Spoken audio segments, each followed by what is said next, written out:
¿Fran qué? Fran,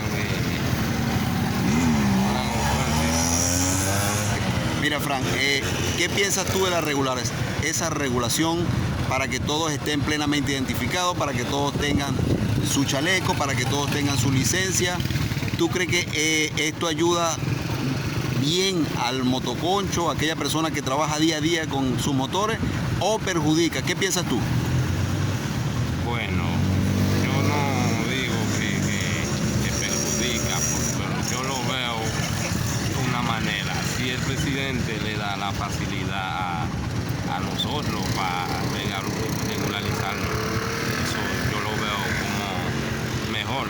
Okay, pero ahora mismo, como está la cosa, tú sabes que la pandemia, eso, como te digo, eso tiene a uno como te digo, la cosa no está normal. No está muy buena. No está consiguiendo como es. Con los recortes de horario, ¿se te ha hecho más forzado el pago de las cuotas de tu motor? Claro que sí. Entonces, eso te perjudica un poco también Sí, en tu día a día para llevar a tu casa. Sí, eso me perjudica. Tú sabes que no hay suficiente pasajeros que uno tiraba. No hay, no igual, porque la mayoría de los negocios están cerrados ahora.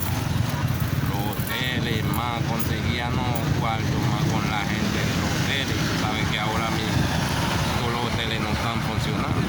Okay. Y las pocas personas que hay en la calle no tienen cuarto, ¿verdad? Y se dicen que no están consiguiendo para pagar pasajes, para allá. ¿Cuáles son tus áreas por lo menos de trabajo? ¿Tú trabajas de dónde a dónde? ¿Dónde te tienes tú por lo menos tu puesto de arranque? O sea, yo trabajo aquí en Fiusa, pero de aquí mi área y de aquí Fiusa, Punta Cana, La Ceiba, Cacao, en esos lados que yo viajo.